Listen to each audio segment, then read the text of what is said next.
행전 8장 4절부터 24절까지 말씀입니다. 점심때 여선교에서 마련한 점심 맛있게 진지 드시고 오후 찬양 예배에도 참석하시면 좋겠습니다. 사도행전 8장 4절부터 24절 한 목소리로 같이 읽습니다.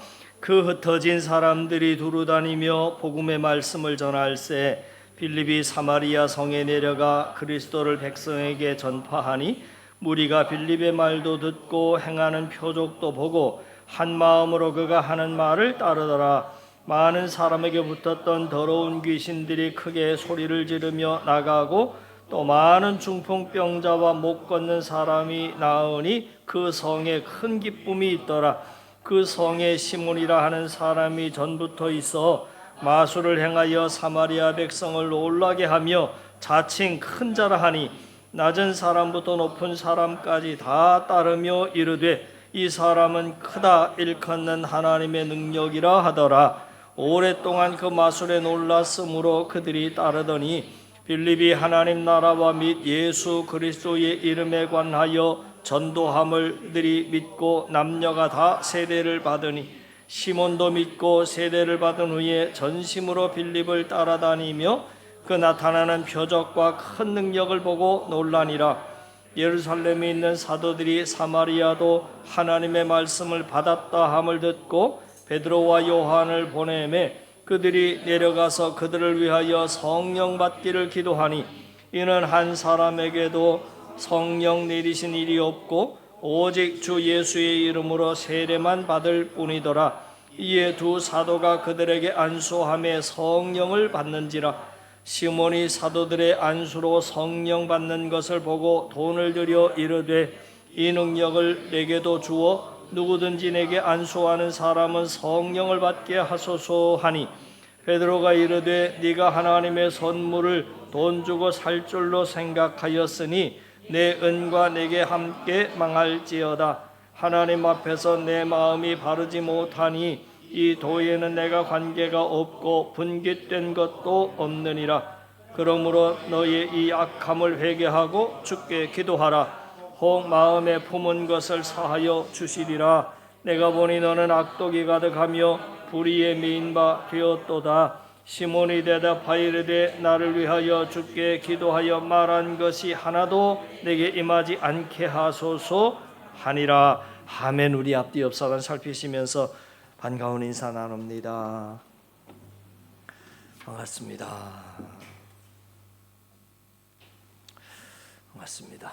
스데반 집사의 순교로 인해서 대박해가 예루살렘 교회에 몰아닥쳤을 때 사도들을 제외한 모든 교인이 예수님을 떠나 유대와 사마리아와 모든 땅으로 흩어졌습니다.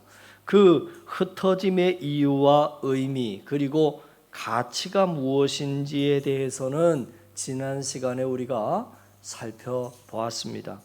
그 후에 있었던 일에 대해서 오늘 본문은 말해주고 있는데 4절 말씀과 5절 말씀을 같이 한번 보십시다. 이렇게 성경은 말합니다. 그 흩어진 사람들이 두루 다니며 복음의 말씀을 전할새 빌립이 사마리아 성에 내려가 그리스도를 백성에게 전파하니. 그래서 스데반 집사의 순교가 기폭제가 돼서 흩어진 무리가 있었는데 박해를 피해 흩어진 무리 중에 빌립이라고 하는 사람이 있었다고 오늘 성경은 말해주고 있습니다. 이 빌립이라고 하는 사람은 예수님의 12 제자 중에 한 사람인 사도 빌립을 말함이 아닙니다. 예루살렘 교회가 초대 집사로 세운 7명의 집사 중에 한 명인 빌립 집사를 말하고 있습니다. 그 7명의 집사 이름이 6장 5절에 그의 명단들을 이렇게 기록을 하고 있습니다.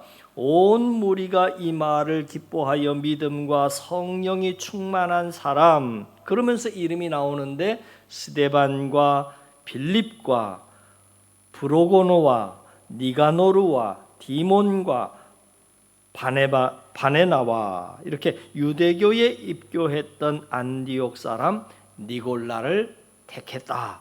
자, 그러니까 초대교회가 큰 박해로 인해서 흩어져 갈 때 7명의 집사 중에 한 사람인 빌립 집사가 사마리아 성으로 내려가서 그곳에서 사람들에게 복음을 전했다 하는 것입니다. 그 내용이 5절 6절에 또 이렇게 나옵니다. 같이 성경 말씀 읽어 나가면 좋겠습니다. 시작. 빌립이 사마리아 성에 내려가 그리스도를 백성에게 전파하니 무리가 빌립의 말도 듣고 행하는 표적도 보고 한 마음으로 그가 하는 말을 따르더라. 사마리아 성 사람들이 한 마음이 되어 빌립 집사가 전하는 복음을 쫓았습니다. 그뿐만이 아니었습니다. 본문의 7절, 8절은 다음과 같이 계속 되고 있습니다. 많은 사람에게 붙었던 더러운 귀신들이 크게 소리를 지르며 나가고 또 많은 중풍병자와 못 걷는 사람이 나으니 그 성에 큰 기쁨이 있었다. 사마리아 성 사람들에게 큰 기쁨이 임했습니다. 그들이 영육간의 구원과 새 생명을 얻었기 때문입니다. 그들에게 새로운 삶이 시작된 것입니다. 그들의 삶과 역사가 새로워진 것입니다. 바로 사마리아 성의 역사가 새로워지게 되었습니다. 빌립이라고 하는 단 한 사람에 의해서 말입니다. 그러나 그것만으로 끝난 것이 아닙니다. 빌립에 의한 사마리아 성 복음화의 참된 의미는 보다 높은 데 있습니다. 본래 하나의 나라였던 이스라엘은 솔로몬 왕의 아들 르호보암 시대에 남과 북으로 분단되었고, 분단된 유다는 수도가 예루살렘으로 있다가 바벨론에 의해 멸망당하게 됐고, 또 북왕국의 수도는 사마리아였습니다. 그러나 분단 200년 만에 북왕국은 아시리아 제국에 의해서 멸망됐죠. 그 사마리아의 정복자인 아시리아의 사르곤 대왕은 이 사마리아로부터 27,290명을 국외로 추방해 버렸습니다. 그들은 사마리아, 아니 북왕국을 실제적으로 이끌던 지배 계급의 사람들이었습니다. 그 대신에 사르곤은 자신이 정복한 다른 지역의 사람들을 사마리아로 강제 이주시켜 살게 합니다. 말하자면 혼혈주의 정책을 쓰게 된 것이지요. 그것이 북왕국 사람들을 아시리아에 동화시키는 가장 손쉬운 길이라 믿었던 것입니다. 그 결과 사마리아 사람들은 이방인들과 자연스럽게 그들의 피가 섞이게 되었고, 이것이 순수 혈통을 고집하던 남왕국 유대인들이 그토록 사마리아 사람들을 경멸하게 된 이유가 되었던 것입니다.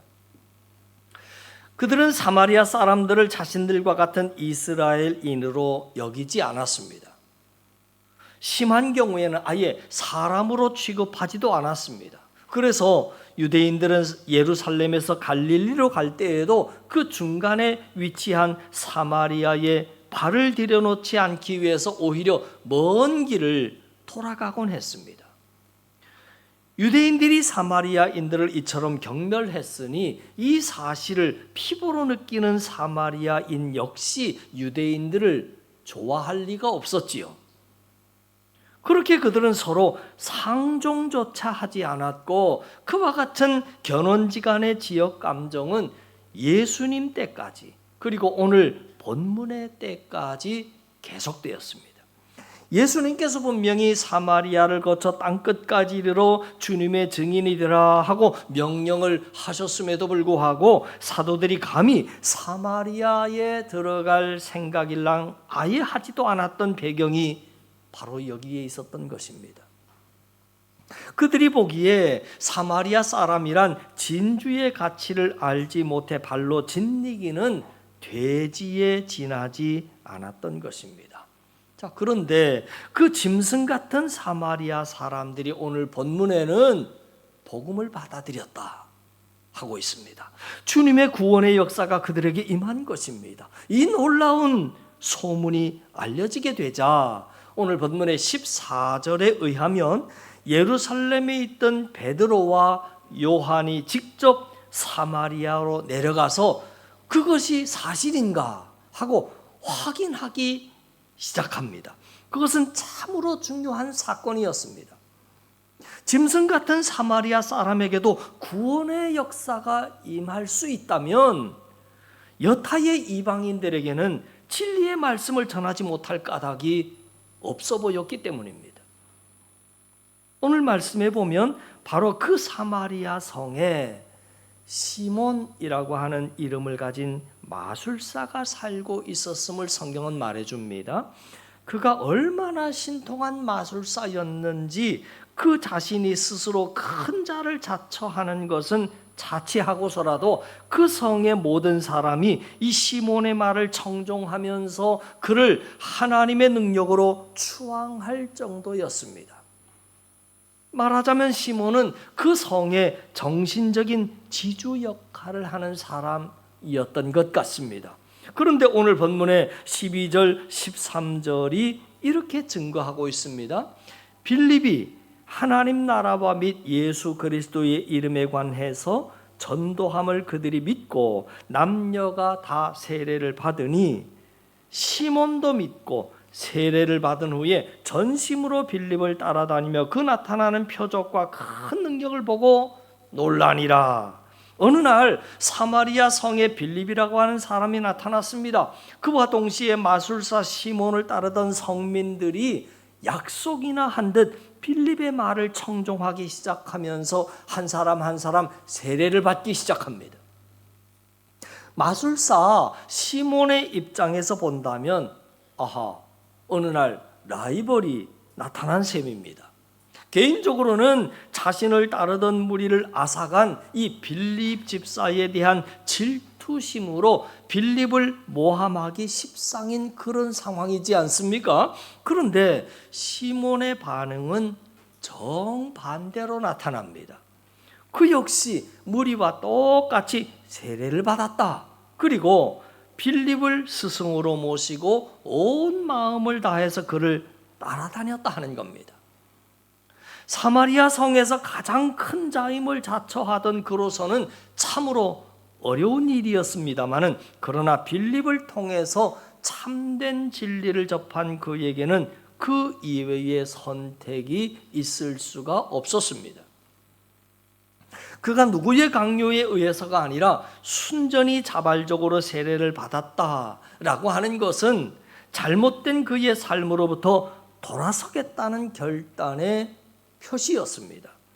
그의 시작은 참으로 아름다워 보였습니다.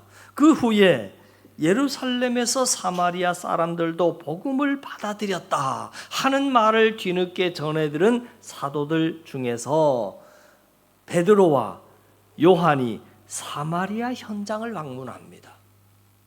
그들은 제일 먼저 복음을 받아들인 사마리아 성 사람들의 머리 위에 차례대로 손을 얹어 성령님의 임재를 위해서 기도했고 그와 동시에 사람들에게 성령님께서 임하시는 것이었습니다. 그리고 그 이후에 일어났던 일에 대해서 오늘 본문은 18절, 19절이 다음과 같이 증거하고 있습니다. 같이 읽습니다. 시작. 시몬이 사도들의 안수로 성령 받는 것을 보고 돈을 들여 이르되 이 권능을 내게도 주어 누구든지 내가 안수하는 사람은 성령을 받게 하여 주소서 하니. 그랬어요. 베드로와 요한이 안수할 때마다 성령님께서 임하시는 광경을 목격을 한 시몬은 즉석에서 지갑을 열어서 사도들에게 돈을 주면서 그 희한한 능력을 자기에게 팔아라 하고 요청을 합니다. 아까 말씀드렸습니다마는 시몬은 본래 마술사였습니다.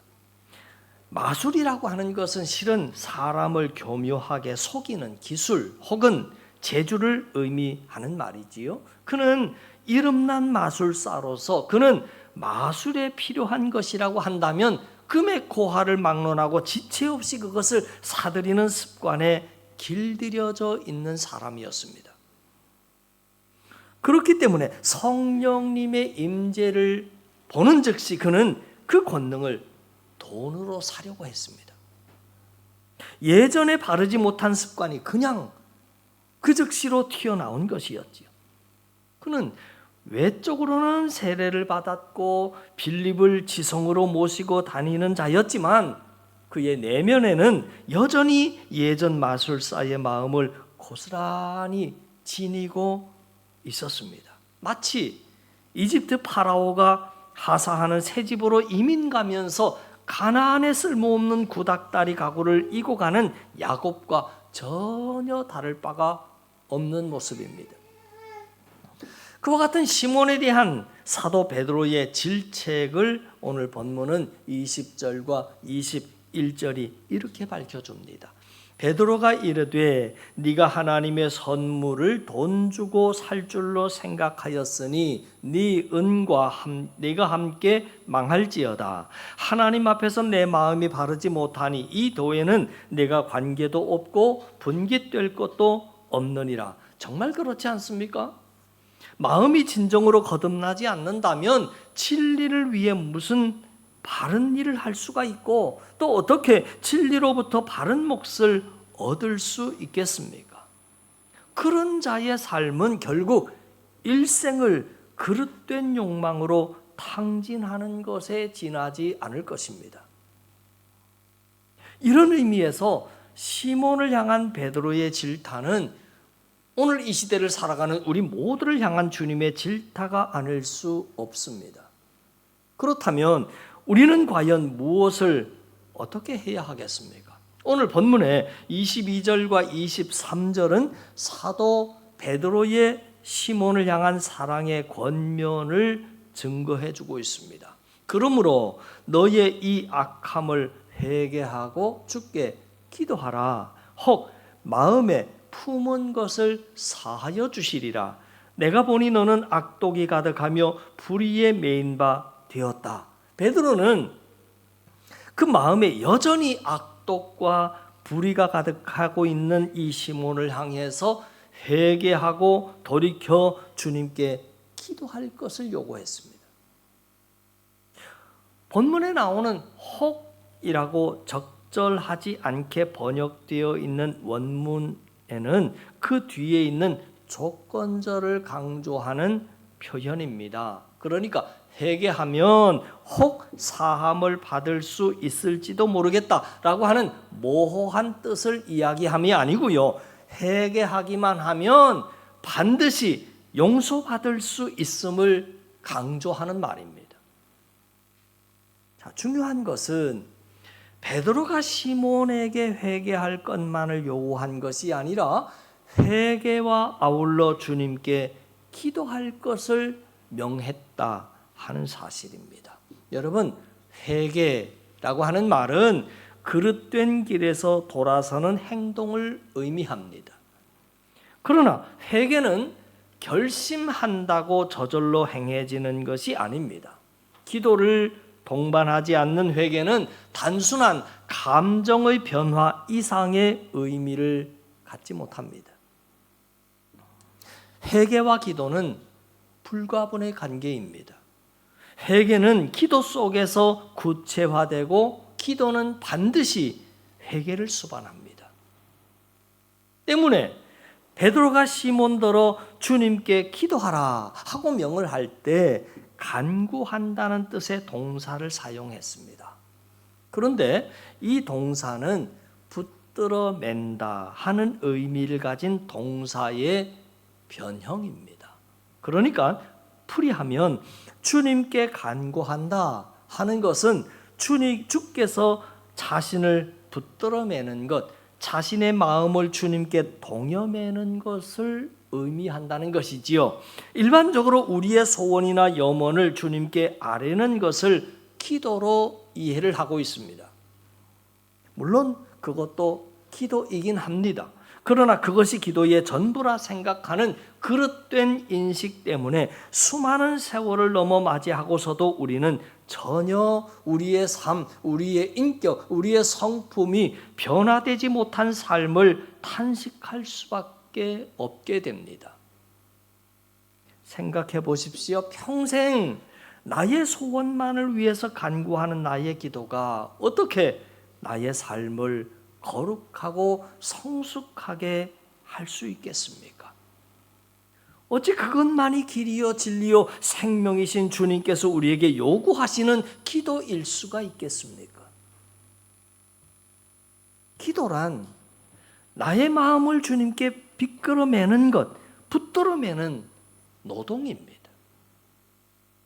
그분의 깊은 호흡으로 호흡하면서 그분의 눈으로 나를 관찰하고 그분의 말씀으로 생각하고 그분의 마음으로 세상을 바라보는 존재적인 시간이 바로 기도입니다. 그분의 진리와 생명 안에서 자기 정립과 자기 확장을 꾀하는 자기 성숙의 과정, 그것이 바로 기도입니다. 그렇기에 기도 속에서 회개라고 하는 열매를 맺을 수밖에 없고 참된 회개는 기도를 동반할 수밖에 없는 것입니다. 이것이 사도 베드로가 시몬에게 회개와 아울러 주님께 기도할 것을 촉구한 이유입니다. 자, 그러나 오늘 본문 24절은 그 결과를 다음과 같이 전해주고 있습니다. 시몬이 대답하여 이르되 나를 위하여 주께 기도하여 말한 것이 하나도 내게 임하지 않게 하소서 하니라. 시몬은 자신의 마음을 주님께 동여매는 대신에 사도들이 자기를 위해서 주님께 기도하여 주기를 원했습니다. 위대한 사도가 자신을 위해서 기도해 준다라고 하는 것은 참으로 귀한 일임에는 틀림이 없을 것입니다. 그러나 사도가 기도한다고 해서 시몬의 마음이 저절로 주님께 동여매어지는 것은 아니다라고 하는 거지요. 한 사람의 마부가 20마리의 말을 물가로 끌고 갈 수는 있습니다마는 그러나 단 한 마리의 말에게도 억지로 물을 마시게 할 수는 없는 겁니다. 이와 마찬가지로 사도들이 시몬으로 하여금 주님께 자신을 붙들어 메어야 할 필요성을 일깨워 줄 수는 있지만 알려줄 수는 있지만 그러나 그 행위 자체는 철저하게 시몬 개인의 소관이었습니다. 만약에 베드로의 권면을 받아들여서 이 시몬이 자신의 마음을 주님께 붙들어 매는 삶을 그때부터라도 시작했었더라면 그 이후의 삶이 향기로웠을 것은 물론이고 하나님의 능력을 돈으로 사려 했던 그 이전의 실수까지도 합력하여 선을 이루었을 것입니다. 그러나 시몬은 마음을 주님께 동여매기는커녕 단지 사도들이 대신 기도해 주실 것을 바랐던 자이고 보면 그 뒤로 수많은 시간과 수많은 세월을 더 맞았다 한들 그의 삶이 새로워질 수는 없었을 것입니다. 당연한 결과로 그의 일생은 탄식으로 막을 내리고 말았을 것입니다. 그래서 성경은 이 시몬에 대해서 더 이상 언급을 하고 있지 않습니다. 재론할 가치조차 없었기 때문이지요. 그래서 오늘 말씀이 여기서 끝을 맺고 있는 겁니다. 자, 그렇다면 오늘 이 시대를 살아가는 저와 여러분은 어떻습니까? 2023년을 시작할 때와 벌써 한 해의 절반을 지난 지금을 비교해 볼 때 여러분 어떻습니까? 올해를 대단한 결심으로 시작한 것 같은데 지금 되돌아보니 역시 작년과 아무런 차이가 없는 것은 아닙니까? 그렇다면 그 이유가 도대체 무엇이겠습니까? 거창하게 결심만 했을 뿐, 각오만 했을 뿐, 나의 마음을 주님께, 즉 그분의 길, 그분의 진리, 그분의 생명에 동여매지 않았기 때문이 아닙니까? 그분의 십자가에 내 마음을 못 박지 아니하고 어떻게 어두움의 일과 못된 성품, 그릇된 습관, 자기 욕망과 이기심의 덫으로부터 자유할 수가 있겠습니까? 사랑하는 교회 여러분, 우리가 이제까지는 비록 시몬과 같은 삶을 살았다 할지라도 우리의 삶이 다시 시몬의 삶과 동일할 수는 없지 않겠습니까? 올해 전반부와 똑같은 후반부를 또한 똑같이 살아갈 수는 없지 않겠습니까? 올해를 허탄하게 보내고 연말에 또 탄식으로 장식할 수는 없지 않겠습니까? 야곱처럼 올해 전반부의 잘못된 삶을 고스란히 짊어지고서 새로운 시간 속으로 진입할 수는 없지 않겠습니까? 유대인들에게는 1년을 생활하면서 아주 각별한 의미를 담은 그러한 절기가 3가지가 있었습니다. 그 3가지를 구약의 3대 절기라 그렇게 말합니다. 이스라엘이 지키는 절기가 3가지뿐이 아니라 더 여러 가지가 많이 있습니다만은 그 중에서 제일 중요한 3대 절기, 그 첫 번째가 유월절, 그리고 두 번째가 맥추절, 그리고 세 번째가 수장절입니다. 이 3가지 절기는 이스라엘 민족의 일련의 생활, 사이클과 관계가 있습니다. 유월절은 이스라엘 백성이 애굽에서 종살이를 하다가 하나님의 은혜로 구원받은 것을 감사해서 지키는 절기입니다. 그래서 이스라엘 백성은 그렇게 구원받은 것, 그것을 일련의 시작으로 삼아서 그렇게 유월절을 지키는 겁니다. 그 다음에 두 번째 맥추절은 중간 추수를 하면서 지키는 절기가 맥추절입니다. 그러니까 대개 1년 진행의 한 절반 정도가 되는 거지요. 특별히 다음 주가 2023년의 절반을 결산하는 맥추감사주일입니다. 그 다음에 세 번째 수장절은 추수해서 저장한다. 그래서 수장절인데 이 수장절은 1년의 제일 마지막 부분에 가을 수확을 하는 절기가 수장절입니다. 이렇게 본다면 유대인들의 삶의 사이클은 제일 처음의 시작이 구원받은 유월절을 기념하는 것이고 그 다음에는 1년을 살면서 중간쯤에 하나님이 이만큼 살아오게 하신 것을 감사하고 그리고 남은 절반을 또한 하나님께 믿음으로 감사하고 확신하면서 지키는 맥추감사절, 그리고 1년의 마지막 풍요로운 결실을 거두는 수장절, 그렇게 해서 1년을 보내는 겁니다. 여기에 뭐가 하나 더 추가가 되느냐면 시대가 지나서 세월이 지나서 신약 시대를 넘어오면서 예수님이 탄생하신 성탄절이 추가가 되어서 오늘날 교회가 4대 절기를 지키는 겁니다. 구약 시대 때는 예수님이 오시기 전이니까 당연히 성탄주일이 없습니다. 매년 그렇게 지냅니다.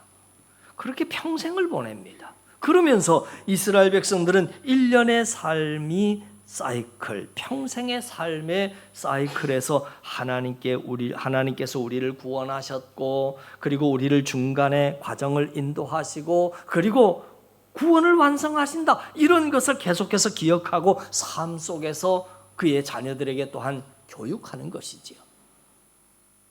이제 2023년도 절반이 지났습니다.